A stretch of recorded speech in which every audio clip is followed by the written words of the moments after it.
Yo soy Ho Jin Bak, soy profesor de la Universidad Hanguk de Estudios Extranjeros. Ahora trabajo en un instituto de estudios latinoamericanos de esta Universidad Hanguk de Estudios Extranjeros. Primero, quiero felicitar por este congreso, porque también soy miembro de esta comunidad Chaupiato. Hoy voy a hablar del principio de relacionalidad en la filosofía andina y en la asiática. Como ustedes saben, Joseph Esterman habla del principio de relacionalidad en su libro La filosofía andina, estudio intercultural de la sabiduría autóctona andina, publicado en 1998. Este señor indaga el principio de relacionalidad analizando sus varios aspectos. No estoy seguro de que este libro de Joseph Esterman puede representar todos los estudios sobre el pensamiento andino. Por eso mi pregunta sería que ahora les planteo una pregunta que este libro de Joseph Esterman puede representar el pensamiento andino. Esta sería una pregunta porque estoy aquí, de hecho, para no dar una conferencia, sino hacer preguntas a los especialistas del pensamiento andino. En el mundo virtual he conseguido muchos datos sobre el pensamiento andino y en este mundo virtual, uno de los libros más difundidos es el libro de Joseph Esterman. Muchas tesis de los alumnos de posgrado latinoamericanos han citado este libro. Por lo tanto, yo supuse que Joseph Esterman representaría la filosofía andina, aunque conozco que algunos estudios latinoamericanos lo critican. Pero a los coreanos no es nada extraño el concepto del principio de relacionalidad, puesto que en China, en Corea, en Japón, la relación o la relacionalidad ha sido siempre importante. Por lo tanto, me da ganas de investigar por qué ambas regiones, que quedan muy lejos de una a otra, tienen interés por la relación o la relacionalidad. ¿Y cuáles son sus semejanzas y diferencias? He designado el libro de Joseph Esterman como objeto de comparación, representando la filosofía andina. Pero en el caso de la filosofía asiática, no voy a designar un libro concreto, puesto que, en primer lugar, hay una gran cantidad de material escrito sobre la filosofía del Asia de Este, de manera que es difícil designar un libro específico. En segundo lugar, la filosofía asiática ya se ha ordenado, o sea, ya se ha sistematizado, de manera que ustedes escogen cualquier libro de introducción sobre la filosofía asiática. Este libro resultará más o menos igual en su contenido. Por lo general, el libro de introducción a la filosofía asiática habla de tres corrientes filosóficas en el Asia de Este: el confucianismo, el budismo y el taoísmo. Estos tres pensamientos están tan pegados unos a otros que es difícil discernir en el subconsciente de los asiáticos. Por eso un sinólogo habla de la cara de una estatua que se encuentra en China. En esta cara se encuentran al mismo tiempo las semblanzas de Buda, Confucio y también Lao Tzu, el fundador del taoísmo. En una parte se ve la semblanza de Buda, en otra parte de la cara se ve la cara de Confucio, en otra parte la cara de Lao Tzu se ve. Por eso, en esta ponencia primero quiero explicar el principio de relacionalidad definida por Joseph Esterman, pero ahora no voy a hacerlo porque ustedes ya saben sobre el libro de Joseph Esterman. Entonces, primero se aclara los principios de la filosofía confuciana, que tiene sus semejanzas y diferencias en comparación con el principio de relacionalidad de Joseph Esterman. Y después se tratará de aclarar las similitudes y diferencias con la filosofía budista. En el caso del taoísmo, ya he hecho un análisis comparativo en otro trabajo mío. Aquí no voy a comentarlo. Veamos el PPT. Yo creo que pasamos el principio de relacionalidad de Joseph Esterman. Vamos a ver el principio de relacionalidad en la filosofía andina desde el punto de vista del confucianismo. El confucianismo también tiene muchas escuelas, pero se puede distinguir desde el punto de vista de la ontología, la epistemología, la lógica y la ética, que son clasificaciones de los sistemas filosóficos occidentales. En el pasado, los sinólogos occidentales consideraron el confucianismo una mera doctrina ética, pero ahora no hay ningún erudito que pueda negar que el confucianismo tenga sus propias ontología y epistemología.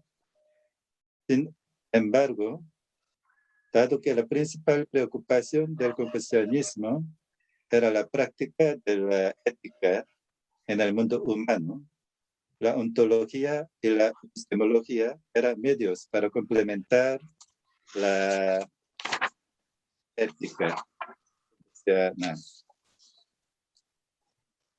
El conocido lema del confucianismo es Samgang Oryun. Es el lema de la ética confuciana. En chino se lee Samgang Oryun. En coreano, Samgang Oryun. En español generalmente se traduce como 3 lazos y 5 relaciones. Y si traduzco más detalladamente esta palabra, aquí san quiere decir 3 y kan quiere decir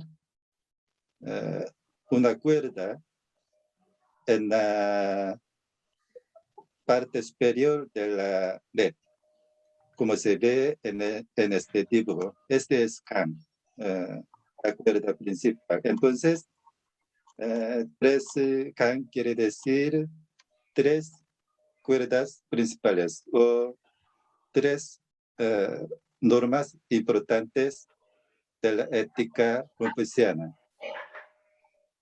Por eso, la primera kan es en coreano Unmi Shingang. Aquí en el internet se traduce como el gobernante guía al sujeto. Pero yo traduzco más detalladamente a que esta letra significa el rey. Y esta letra significa hacer o hacerse. Entonces, el rey se hace. Este es verdad principal, o yo puedo traducir como el patrón. Entonces, el rey se hace, el patrón, y esta letra es subtítulo. Entonces, el rey se hace el patrón de su subtítulo. Es la primera can o primera norma importante de la ética cotidiana. La segunda can es, esta letra significa padre. El padre se hace el patrón de su hijo. En internet se traduce como el padre guía al hijo. Y la tercera can es el esposo. El esposo se hace la cuerda principal o el patrón de su esposa. Estas son tres can. Y urun quiere decir, u significa 5. Un quiere decir ética. Entonces, literalmente quiere decir 5 éticas o 5 moralidades. Por eso, 3 kan son más importantes, pero después hay 5 moralidades de la ética confucianista. ¿Cuáles son 5 moralidades? Aquí en internet se traduce como 5 relaciones. Generalmente se traduce así, pero yo voy a especificar más a mi estilo. Por eso, primera moralidad o primera relación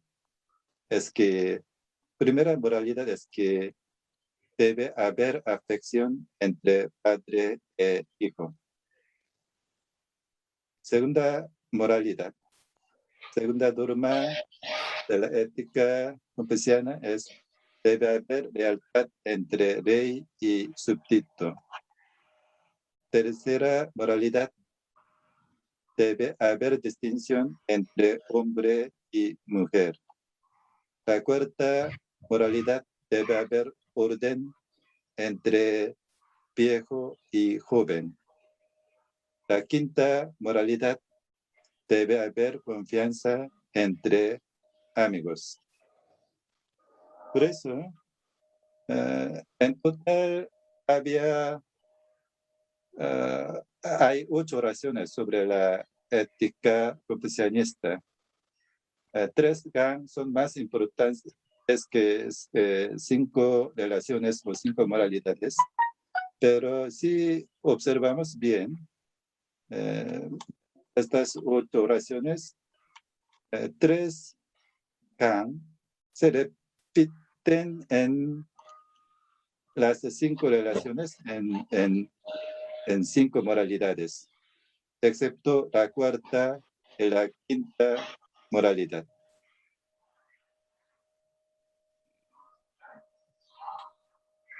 Y además, si observamos bien Sangang Uryun, el lema confucianista de la ética, podemos saber que las lecciones de 3 kan también en el caso de Uryun, 5 moralidades, podemos saber que enfatiza más la verticalidad o jerarquía que el principio de complementariedad en la filosofía andina. Cabe resaltar que en este punto que la ética confuciana consiste en organizar todo verticalmente. Por supuesto, no es que la pareja no reconozca que tienen complementariedad, pero está claro que hay superioridad del hombre ante la mujer.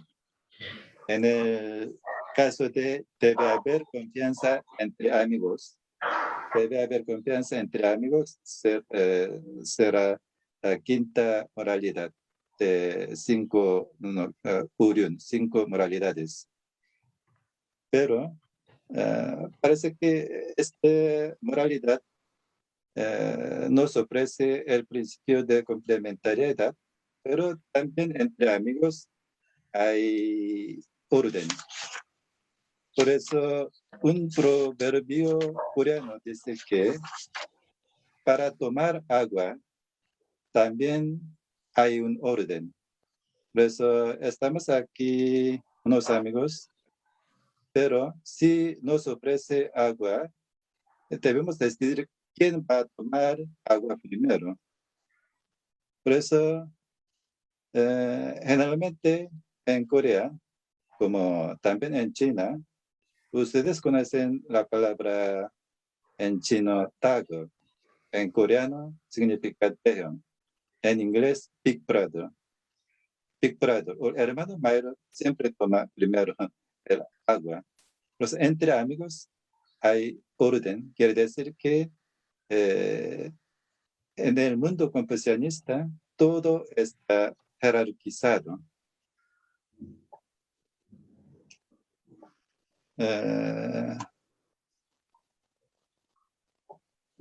Cualquier modo, confucianismo enfatiza las relaciones, pero yo creo que el confucianismo da más importancia a las relaciones humanas. Cuando hubo un incendio en el establo, Confucio, el fundador del confucianismo, preguntó si hay personas heridas. Y la gente dice que no hay personas heridas, entonces Confucio dijo que está bien. Eso quiere decir que seguramente Confucio respetaría la vida de los caballos, pero para él la vida de los hombres es más importante.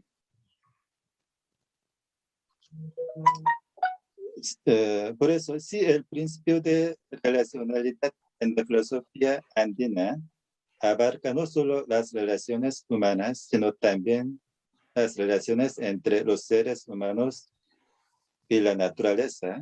El confucianismo se centra deliberadamente en las relaciones humanas.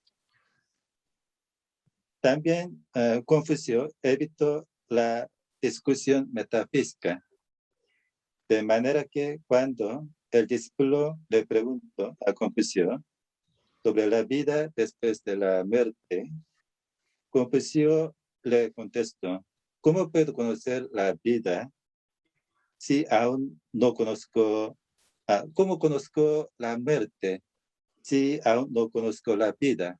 Así le contesto. Él quería evitar la discusión metafísica para concentrarse más en la sociedad humana. En el pasado, los sinólogos occidentales consideraron el confucianismo una mera doctrina ética, porque en la filosofía occidental no es necesario coincidir la teoría con la práctica. Pero para el confucianista, también yo creo que para la filosofía andina, es indispensable unir su acción con su idea. En el confucianismo, el hombre es un ser que intermedia el cielo y la tierra. Sin embargo, a diferencia del principio andino de la relacionalidad, se puede decir que el enfoque estaba en el principio de las relaciones humanas. El énfasis se puso en la correspondencia más que en la complementariedad. Aquí correspondencia es el término de Joseph Stallman. Yo interpreto la correspondencia más o menos significa la verticalidad o la jerarquía entre lo grande y lo pequeño. Entonces ahora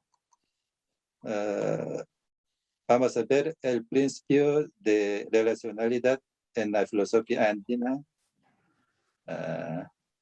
en comparación con el principio de relacionalidad en el budismo.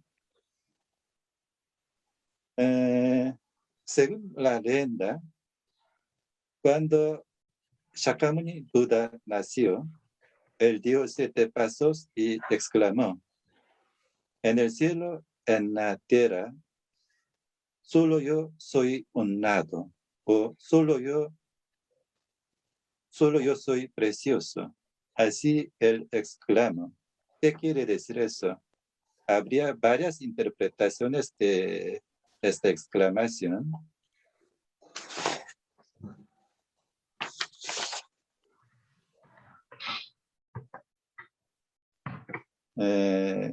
El punto de partida del budismo Theravada, el budismo Theravada generalmente está difundido en Asia del Sur.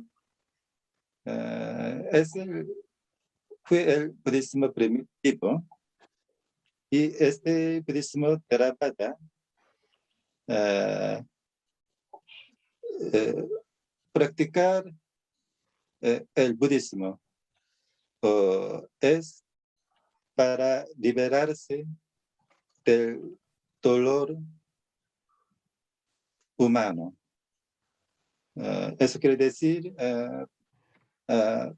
para salir del dolor humano, uno debe cortar sus relaciones con sus amigos, cortar sus relaciones sociales y puede conseguir el nirvana. Por eso, yo tengo unos monjes coreanos y un monje me bromeó que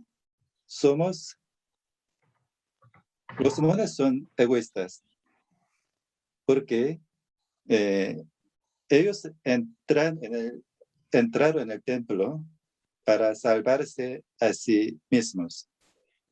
Para salvarse primero, ellos deben cortar las relaciones sociales, dejando el mundo mundano.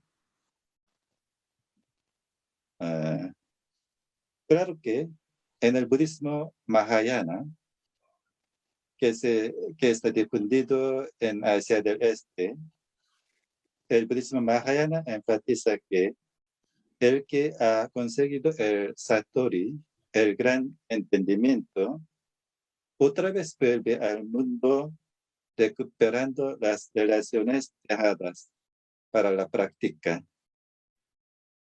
Y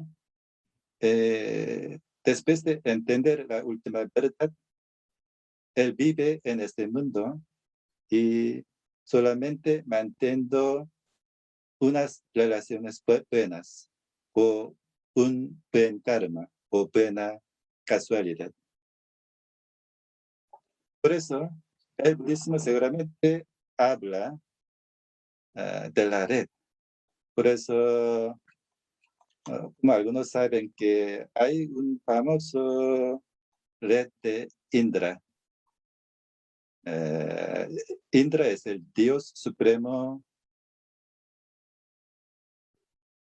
hindú. Aquí está sobre la explicación sobre la red de Indra. Es un párrafo muy atractivo para explicar los universos superpuestos, pero también transparentes. No voy a leerlo para ahorrar el tiempo. De cualquier modo, el budismo habla de la red. Y según el budismo, nosotros existimos por las relaciones. El budismo era muy consciente no solo de la sociedad humana, sino también de los mundos de los seres animados o de los seres inanimados, hasta de los seres inexistentes. El budismo también tiene 5 preceptos éticos. Aquí están 5 preceptos éticos. El primero de estos 5 preceptos es no matarás a ningún ser viviente. No matarás a ningún ser viviente. Tiene un punto de vista sobre la naturaleza diferente al del confucianismo, ya que el budismo engloba no solo la vida humana, sino también la de cualquier ser viviente. Por eso se acerca más a la filosofía andina en este aspecto. Pero la filosofía andina también es diferente del budismo porque en la filosofía andina se permite matar. Por otra parte, a diferencia del confucianismo y de la filosofía andina, que buscan el respeto mutuo y la cooperación mutua a través de una estrecha conciencia de la relacionalidad, el budismo es propenso a evitar o prescindirse de tener relaciones. Sin embargo, el budismo Mahayana, el budismo que se practica en Asia del Este, enfatiza que uno tenga buen karma, sin dejar de querer ser libre de las relaciones. Por eso, seguramente Nirvana significaría la libertad de esas relaciones. A lo largo de esta ponencia, se han analizado brevemente las diferencias entre el principio de relacionalidad y la filosofía andina y los del budismo y del confucianismo.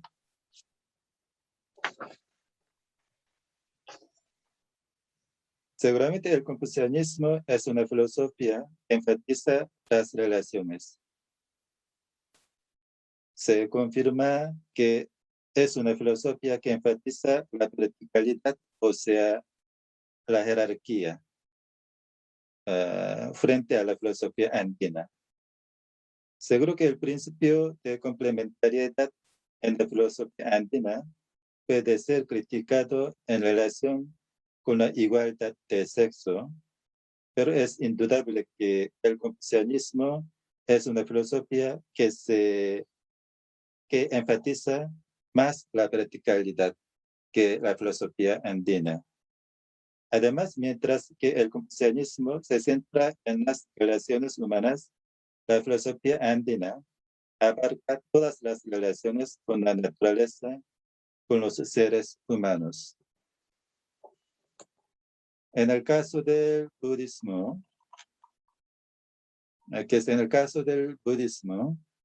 en relación a la naturaleza, existe un respeto por la naturaleza de casi misma manera que se encuentra en la filosofía andina. Sin embargo, el respeto por la naturaleza, la vida en el budismo, conduce a una tendencia a evitar matar la vida, a escapar de las relaciones. Por supuesto, en el budismo Mahayana, el budismo Zen, existe el concepto de volver al mundo mundano, recuperando las relaciones evitadas, después de conseguir el gran satori o el gran entendimiento. No obstante, el confucianismo y la filosofía andina tienen una fuerte tendencia a interpretar las relaciones de una manera muy positiva. Mientras que en el caso del budismo y del taoísmo, es claro que se evita ampliar las relaciones humanas. Por eso, a mi saber, he oído decir que ustedes dicen, también los andinos, también los mayas dicen que criticando al capitalismo, en el mundo capitalista, el que tiene mucha plata es rico, pero para nosotros tener más amigos o tener relaciones, más relaciones, el que tiene más amigos, el que tiene más relaciones es rico. Pero en el sentido del budismo, en el punto de vista del budismo, en el punto de vista taoísta, tener muchos amigos, tener muchas relaciones a veces no significaría la felicidad y la riqueza. Por eso, mi última pregunta para ustedes, que en el mundo andino, uh, uh, tener más relaciones significaría siempre algo bueno. Será mi última pregunta.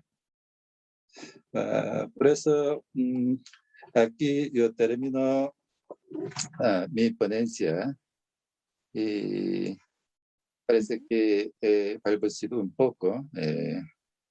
Por favor, enténdame porque hoy no estoy en buena condición. He terminado mi ponencia. Muchas gracias. Muchas gracias a usted, profesor Hoyin. Todo muy claro y muy bien, muy sencillo de comprenderlo. Aquí tenemos una pregunta que se está haciendo vía Facebook que dice, ¿hasta dónde alcanza el principio de relacionalidad asiático? ¿Llega a considerar a todos los seres como agentes dotados de intención?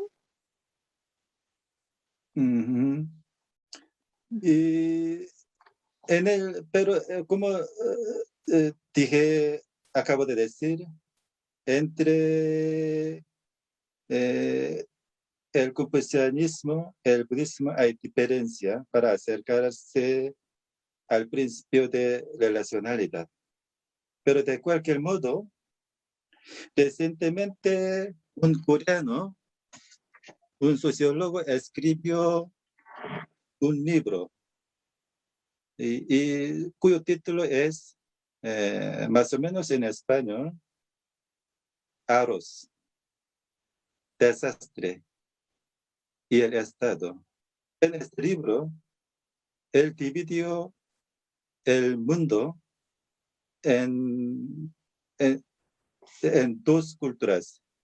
La cultura de Aros, la cultura de, como digo, cultura de trigo. Y, y los asiáticos pertenecen, especialmente la gente del Asia del Este, pertenece a la cultura de Aros. El autor piensa que no por el budismo, no por el confucianismo, sino por cultivar Aros, los asiáticos deben dar mucha importancia a las relaciones, porque para hacer agricultura de Aros se necesita fuerte cooperación. Entonces, se formó así el concepto de relación en China, en Corea, en Japón, porque ellos principalmente cultivan Aros. Entonces, necesita la relación. Sí, por eso yo creo que, según este autor, antes de llegar el budismo, los asiáticos tienen mucho interés por la relacionalidad, pero también en India también se ha enfatizado la relacionalidad. Por eso ustedes deben pensar en dos cosas. Sí, por eso desde un tiempo que comenzaron a cultivar arroz, los asiáticos tienen interés por la relacionalidad, pero después, cuando llegó el budismo, también los asiáticos fácilmente aceptaron la relacionalidad del concepto hindú. Así, yo puedo contestarle así. Muy bien.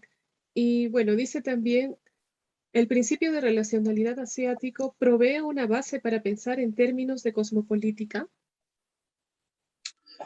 Disculpe, ¿puede repetir otra vez? Como Ok. contestación, sí. Ya. El principio de relacionalidad asiática provee una base para pensar en términos de cosmopolítica. ¿En qué sentido cosmopolítica? Quiere decir que, ¿en qué sentido quiere decir cosmopolítica? Cosmopolítica quiere decir con todo el ser humano tendría buena relación entre sí o cosmopolítica en otro sentido, el ser humano llevarse bien con otros seres animados. Exacto. Humanos y no Sí, humanos. Ujú. sí, por eso yo quiero decir una cosa, porque ahora yo explico sobre eh, el concepto del principio de relacionalidad en comparación con la filosofía andina, también con la filosofía asiática. De cualquier modo, ah, en la filosofía andina hay conceptos de cosmopolítica, pero también en la filosofía budista seguramente tiene este concepto de cosmopolítica, en el sentido que eh, eh, el ser humano debe llevarse bien con otros seres animados. En el caso del confucianismo, seguramente no tiene este concepto de llevarse bien con todos los seres animados, porque también en el confucianismo, el Confucio respeta el cielo, la tierra, los seres animados, pero se da más importancia a la humanidad más que otros seres. Pero de cualquier modo, yo recuerdo que una china escribió un libro para buscar una nueva política internacional, juntando la filosofía andina, la filosofía china.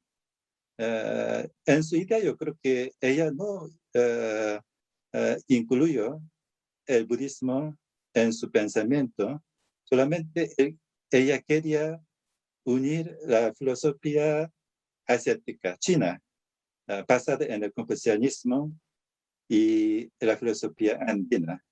Entonces, también el confucianismo puede ser una cosmopolítica, igual que el budismo. Ujú. Muy bien. Muy bien. Muchas gracias, profesor Joyin. Eh, bueno, hemos entendido bastante, ¿no? Las diferencias entre el confucianismo, el budismo y el pensamiento, pues, andino. Muchas gracias por su participación. Hay más preguntas, pero debido al tiempo vamos a pasar a la siguiente ponencia. Muy bien. Sí, Muchas muchas gracias.